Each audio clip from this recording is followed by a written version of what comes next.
Gas ಇಲ್ಲದೆ auto ಚಾಲಕರ ಪರದಾಟ.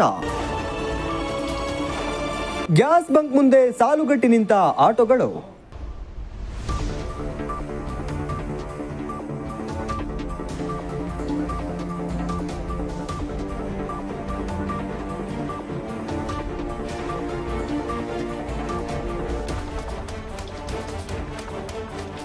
ಆಟೋ ಗ್ಯಾಸ್ ಸಿಗದ ಹಿನ್ನೆಲೆ ಆಟೋ ಚಾಲಕರು ಕಾದು ಕಾದು ಸುಸ್ತಾಗಿದ್ದಾರೆ. ಕಿಲೋಮೀಟರ್ ಗಟ್ಟಲೆ ಕ್ಯೂ ನಿಲ್ಲಿಸಿಕೊಂಡು ಗ್ಯಾಸ್ಗಾಗಿ ಕಾಯುತ್ತಿದ್ದಾರೆ. ಇದರಿಂದ ರೊಚ್ಚಿಗೆದ್ದ ಚಾಲಕರು ಸರ್ಕಾರಕ್ಕೆ ಹಿಡಿಶಾಪ ಹಾಕುತ್ತಿದ್ದಾರೆ.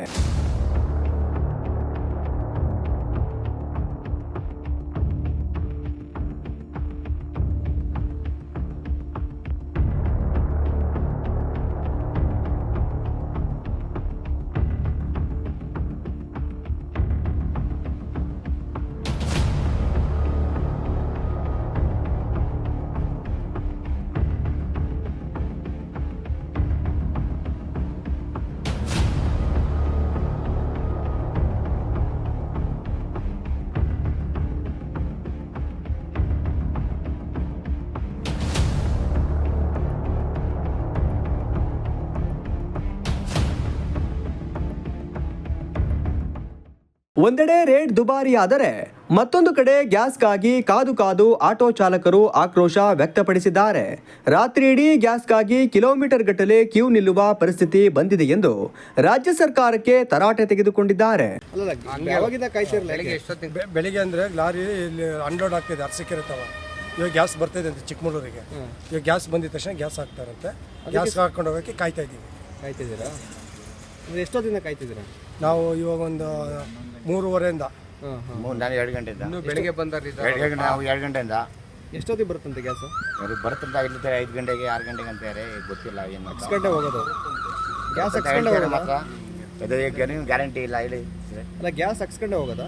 ಗ್ಯಾಸ್ ಹಾಕಿದೆ, ತೀರ್ಮಾನ ಮಾಡಿಬಿಟ್ಟಿದ್ದೀವಿ ಒಂದ್ಸಲಿ. ಗ್ಯಾಸ್ ಎಲ್ಲ ಖಾಲಿ ಆಗಿದೆಯಲ್ಲ. ಚಿಕ್ಕಮಗಳೂರು ನಗರದ ಮೂಡಿಗೆರೆ ರಸ್ತೆ ಪಾರ್ವತಿಪುರ ಅನ್ನಪೂರ್ಣೇಶ್ವರಿ ಇಂಡಿಯನ್ ಆಯಿಲ್ ಬಂಕ್ನಲ್ಲಿ ಕಿಲೋಮೀಟರ್ ಗಟ್ಟಲೆ ಆಟೋಗಳು ಸಾಲುಗಟ್ಟಿ ನಿಂತಿದ್ದು ಗ್ಯಾಸ್ಗಾಗಿ ಕಾಯುತ್ತಿದ್ದಾರೆ. ಗ್ಯಾಸ್ ಎಲ್ಲೂ ಸಿಗುತ್ತಿಲ್ಲ ಎಂದು ದುಃಖಿಸುತ್ತಿದ್ದಾರೆ. ಗ್ಯಾಸ್ ಬರುವವರೆಗೂ ಬಾಡಿಗೆ ಹೊಡೆಯುವಂತಿಲ್ಲ.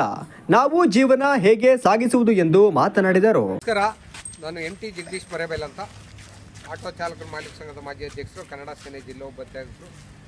ನೋಡಿ, ನಮ್ಮ ಆಟೋ ಚಾಲಕರಿಗೆ ಎಷ್ಟು ಸಮಸ್ಯೆ ಆಗಿದೆ ಅಂದರೆ, ಪಾಪ ಬೆಳಗ್ಗೆ 6 ಗಂಟೆಗೆ ಬಂದು ನಿಂತಂಥವ್ರು ಇಲ್ಲಿದ್ದಾರೆ. ಊಟ ಮಾಡಿಲ್ಲ, ತಿಂಡಿ ಮಾಡಿಲ್ಲ. ನೋಡಿ, ಸುತ್ತಮುತ್ತಕ್ಕೂ ಕೂಡ ಹೋಟ್ಲು ಅಂಗಡಿಗಳಿಲ್ಲ, ನೀರು ಕುಡಿದ ರೀತಿ. ಗಾಡಿಗಳಲ್ಲಿ ಬ್ಯಾಂಕ್ ಲೋನ್ ಇದೆ, ಫೈನಾನ್ಸ್ ಸಾಲಗಳಿದೆ, ಹಾಗೆ ಮನೆ ಬಾಡಿಗೆಲಿದ್ದಾರೆ. ವಯಸ್ಸಾದಂಥ ತಾಯಿ ತಂದೆಯರು, ಎಷ್ಟೋ ಜನ ಮನೆಯಲ್ಲಿ ಅಂಗವಿಕಲರ ಮಕ್ಕಳಿದ್ದಾರೆ. ಪಾಪ ಅವ್ರ ಹೆಂಗಸುಗಳು ಕೂಡ ಕೂಲಿ ಕೆಲ್ಸಕ್ಕೆ ಹೋಗಬೇಕು. ಆ ಕೂಲಿ ಕೆಲಸ ಮಾಡಿ ಬಂದಂಥದ್ದಲ್ಲೇ ಜೀವನ ಆಗ್ತಾಯಿದೆ ಕೆಲವು ನಮ್ಮ ಆಟೋ ಚಾಲಕರ ಮಾಲೀಕರುಗಳಿಗೆ. ಎಷ್ಟು ತೊಂದರೆ ಆಗ್ತಾಯಿದೆ ಅಂದರೆ, ಎಲ್ಲೋ ಸಾವಿರಾರು ಕಿಲೋಮೀಟ್ರಲ್ಲಿ ಆಗದಂಥ ಒಂದು ಯುದ್ಧದಲ್ಲಿ ಇಲ್ಲ ನಮ್ಮ ಹಳ್ಳಿ ಜನಗಳಿಗೂ ತೊಂದರೆ ಆಗ್ತಾಯಿದೆ. ಸರ್ಕಾರ ಎಚ್ಚೆತ್ಕೊಂಡು ಆದಷ್ಟು ಬೇಗ ಆಟೋ ಚಾಲಕರಿಗೆ ಯಾವುದೇ ಕಾರಣಕ್ಕೂ ಗ್ಯಾಸ್ ಆಗಲಿ, ಪೆಟ್ರೋಲ್ ಆಗಲಿ, ಡೀಸೆಲ್ ಆಗಲಿ ತೊಂದರೆ ಆಗದೀತಿ ನಮ್ಮ ಸ್ಥಳೀಯ ಜನಪ್ರತಿನಿಧಿಗಳು, ನಾವು ಏನೀಗ ಗೆಲ್ಸ್ಕೊಂಡು ಬಂದಿದ್ದೀವಿ, ಆ MLAಗಳು, ನಮಗೆ ನಗರದಲ್ಲಿರ್ತಕ್ಕಂಥ ಎಲ್ಲ ನಾಯಕರುಗಳು ಹಾಗೂ ಎಲ್ಲ ನಮ್ಮ MLAಗಳು, MP ಗಳು, ಕೇಂದ್ರದ ನಾಯಕರುಗಳು ಎಲ್ಲರೂ ನಮ್ಮ ಆಟೋ ಚಾಲಕರು ಮತ್ತು ಮಾಲೀಕರುಗಳಿಗೆ ಅವ್ರ ಮೇಲೆ ಅಭಿಮಾನ ಇಟ್ಟು ಅವರ ಕುಂದುಕೊರತೆಯನ್ನು ಸಾಕಷ್ಟು ಬೇಗ ಪರಿಹರಿಸ್ಕೊಡ್ಬೇಕು. ಚಿಕ್ಕಮಗಳೂರು ನಗರದಲ್ಲಿ ನೋಡಿ, ಹಿಂದೆನೇ ನಮಗೆ ಬಾಡಿಗೆ ಇರಲಿಲ್ಲ. ಅದರಲ್ಲೂ ಈಗ ನಮ್ಮ ಗೃಹಿಣಿಯರಿಗೆಲ್ಲ ಬಸ್ಸು ಫ್ರೀ ಮಾಡಿದ ಮೇಲೆ ನಮ್ಮ ಆಟೋ ಚಾಲಕರ ಮತ್ತು ಮಾಲೀಕರುಗಳ ಸ್ಥಿತಿಗತಿಗಳು ಅಧೋಗತಿಯಾಗಿತ್ತು.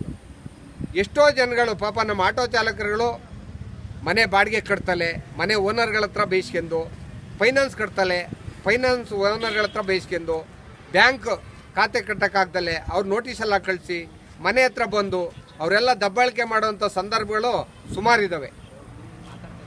ನಾವೇನು ಹೇಳ್ತೀವಿ ಅಂದರೆ, ನಮ್ಮಲ್ಲಿ ಇವತ್ತು ಆಟೋ ಚಾಲಕರುಗಳಿಗೆ, ಮಾಲೀಕರುಗಳಿಗೆ ಮೊದಲೆಲ್ಲ ನಾವು ಒಂದು 500 ರೂಪಾಯಿ ಸಂಬಳ ತಗೊಂಡೋಗ್ತಿದ್ದು ಅಂತ ಗ್ಯಾರಂಟಿ ಇದ್ದು.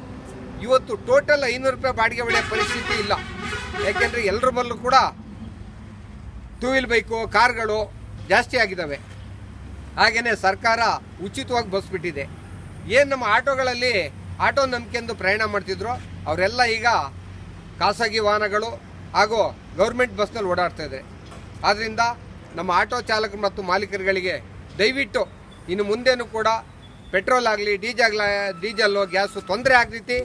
ನಮ್ಮ ಜನಪ್ರತಿನಿಧಿಗಳು ಸಾರ್ವಜನಿಕರು ನಮ್ಮ ಮೇಲೆ ಜವಾಬ್ದಾರಿ ವಹಿಸಿ ನಮ್ಮ ಕುಂದುಕೊರತೆ ಬಗೆಹರಿಸಬೇಕಂತ ಕೇಳ್ಕೊಡ್ತೀನಿ. ಒಟ್ಟಾರೆ ಮಧ್ಯಪ್ರಾಚ್ಯ ದೇಶಗಳ ಯುದ್ಧದ ಎಫೆಕ್ಟ್ ಬಿಸಿ ಕಾಫಿನಾಡು ಚಿಕ್ಕಮಗಳೂರಿಗೂ ತಟ್ಟಿದ್ದು ಈ ಸಮಸ್ಯೆಗೆ ಪರಿಹಾರ ಯಾವಾಗ ಎಂದು ಆಟೋ ಚಾಲಕರು ಚಿಂತಿಸುತ್ತಿದ್ದಾರೆ.